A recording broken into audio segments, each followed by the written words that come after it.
70% of all projects fail as they don't produce the planned outputs or they don't deliver them on time or within budget. Yet a simple question at the start of a project can dramatically improve its success.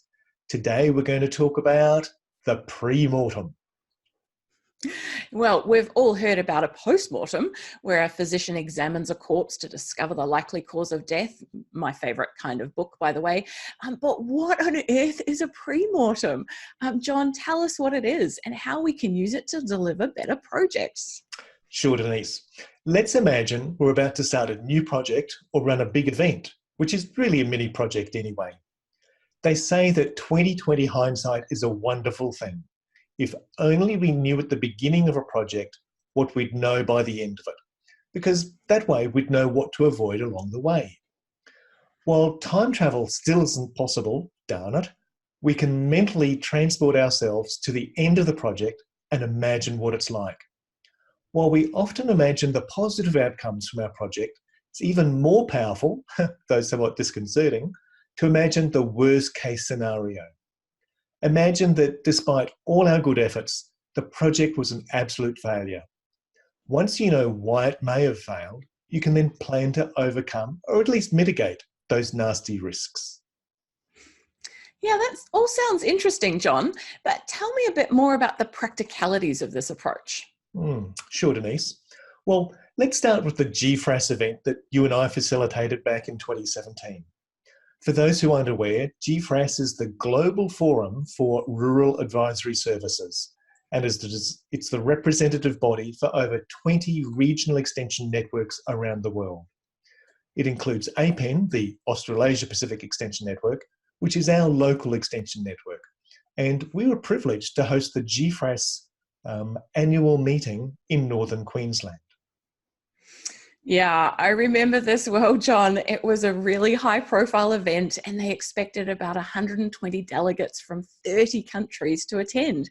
It was the first time for Australia to host the event, and neither of us had even attended a GFRAS annual meeting, let alone facilitate the entire event.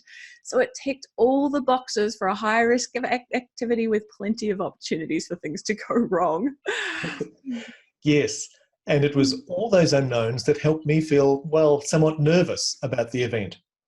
Yet this was the 8th annual meeting, so others had done it before.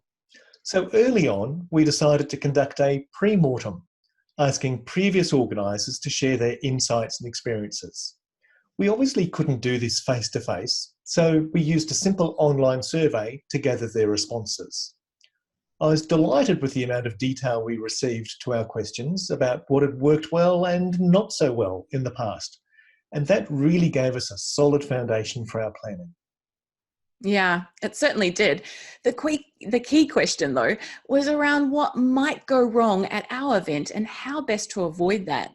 The responses to this question range from practical concerns about airport transfers through to more ethical concerns about advertising that used pictures of the Great Barrier Reef.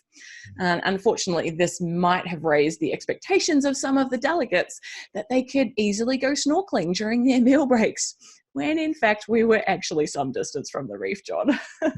That's true. Yes, and they certainly did come up with a great list of potential problems, and then they also suggested ways of avoiding or at least minimising the risk. One of the good suggestions was to use a graphic facilitator, especially for those for whom English wasn't their first language. We did that, and Filippo did a great job capturing the essence of many of the presentations in pictorial format. The final artwork helped remind us of the many conversations that occurred over the 3 days. Yeah, I think we actually displayed it at the APEN conference following, John. So that's an example of using a pre-mortem to better plan an event. John, do you have another example of using this approach with a more traditional project? Yeah, sure, Denise. So just recently I was kicking off a new 3-year project that involved multiple stakeholders and funding partners. We held the inaugural meeting of the project steering committee with representatives from each of the contributing organisations.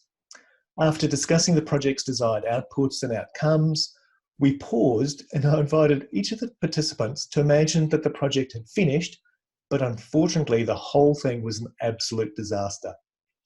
I asked them to each briefly jot down a list of items they thought may have contributed to that disaster.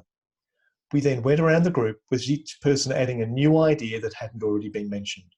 And Denise, I must say they're a very creative bunch and came up with many and varied problems, including factors such as, poor communication, loss of project vision, and staff turnover. We then spent time working through each potential issue, suggesting ways to prevent it from happening. It only took about 20 minutes, but it really helped us improve our approach to the project. And I'm sure that the project collaborators now have a greater understanding of the importance of their roles and also a greater sense of ownership of the project and what might go wrong. As a result, it's far more likely that the project will be a success as we're no longer blind to the potential problems. That's really cool, John. So what was the actual question that you asked? Yeah, sure.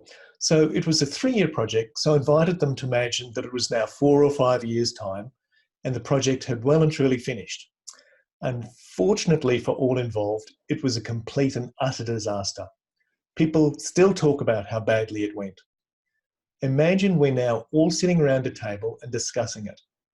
The simple question I asked was, what went wrong?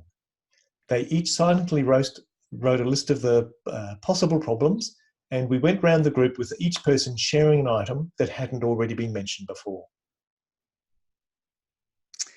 Yeah, so John, I noticed that you say what went wrong. Why don't you just ask them what might go wrong? Very observant of you, Denise. It comes back to how our brains function. So back in 1989, a research study looked at what they called prospective hindsight. Instead of imagining forwards what might hypothetically go wrong, they suggest that it's better for us to imagine that we're in the future and that the event has already occurred and we're thinking back about it. It's a matter of perspective, really. Anyway, their results indicated a 30% increase in the respondents' ability to correctly identify reasons for the future outcomes using this technique. And I'll include a link in the research in the show notes. Yeah, that sounds good, John. And so you've heard our thoughts. Now we'd like to hear yours. Add a comment below this episode and tell us your thoughts about pre-mortems. Have you used this technique? Any tips or ideas? We don't want this just to be a one-way conversation, so join in by sharing your thoughts and ideas with us. Absolutely. So thanks, folks, for joining us on this Enablers of Change episode. Remember to subscribe if you'd like to know when new episodes are available. And if you liked what you heard, then give it a rating and leave us a comment. And better still, tell someone else about our new adventure and invite them to join us. All the best until we meet again.